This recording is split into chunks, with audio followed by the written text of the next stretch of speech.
Russia knows how to spread chaos and outrage in American politics, but Russia may pose a far greater threat to the U.S. economy and the infrastructure it depends on. The President's Council of Economic Advisers estimates that hostile cyber actions against American private industry cost the U.S. economy as much as $100 billion per year. The U.S. Treasury Department recently sanctioned a range of Russian companies and individuals for working at the behest of the Russian Federation and its military and intelligence units to increase Russia's offensive cyber capabilities. What the U.S. now faces is not just an economic threat or an information warfare threat, but a direct challenge to our national security from cyber-enabled economic warfare (CEEW), a concerted effort to target the pillars of the U.S. economy to undermine Washington's ability to defend its citizens and project power abroad. While the U.S. must work harder to protect its political system from Russian influence operations, an emphasis on the electoral impact of cyber attacks should not obscure their significance as a form of CEEW.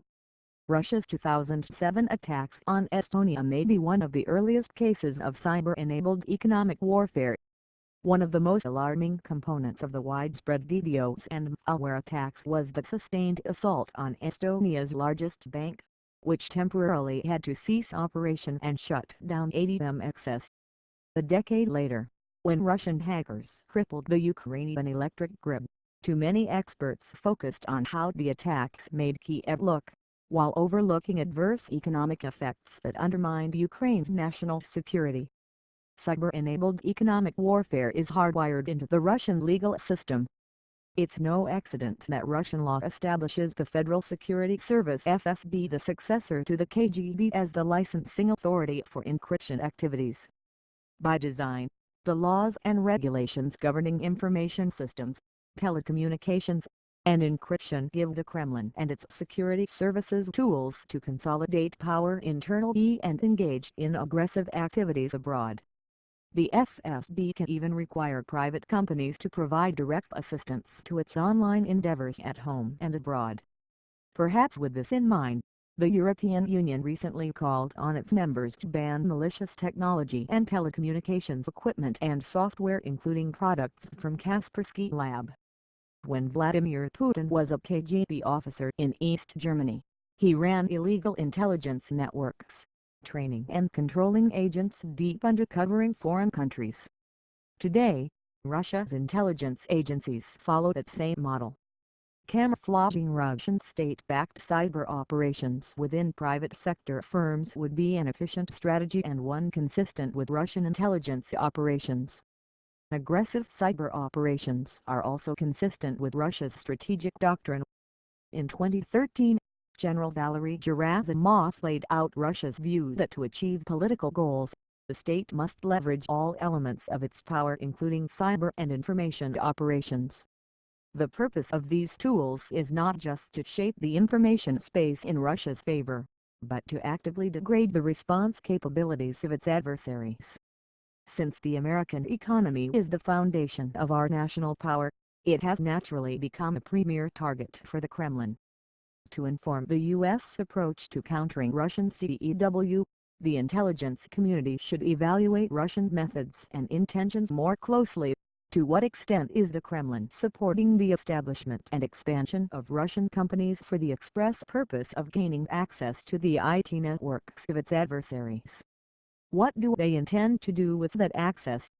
Is Moscow forcibly grafting information and espionage operations onto otherwise private companies?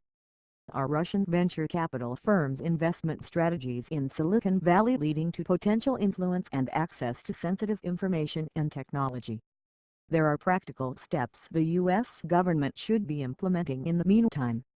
For instance, the U.S. Computer Emergency Readiness Team within the Department of Homeland Security (DHS) should create a watch list of software companies believed to be acting on behalf of, or are being used by, adversarial states in ways that pose a security risk to U.S. entities.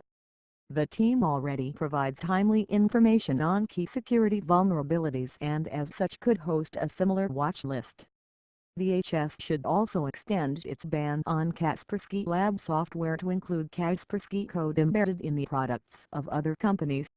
Additionally, the intelligence community and the private sector need to form secure and trusted partnerships so that the intelligence community can collect and disseminate with proper source protection information about Russian or other threats to private sector companies. Our adversaries are today using what can't generously be described as coercive mercantilism as an instrument of national power. For a nation that is the leading bastion of free market economics, this threat is particularly potent. Nations like Russia and China are using and augmenting their own technological sectors at the expense of U.S. national security and economic power. By identifying the threats and taking actions to mitigate their impact, largely by plugging the holes that exist in our own system, we can better ensure that our adversaries' efforts to undermine the United States will fail.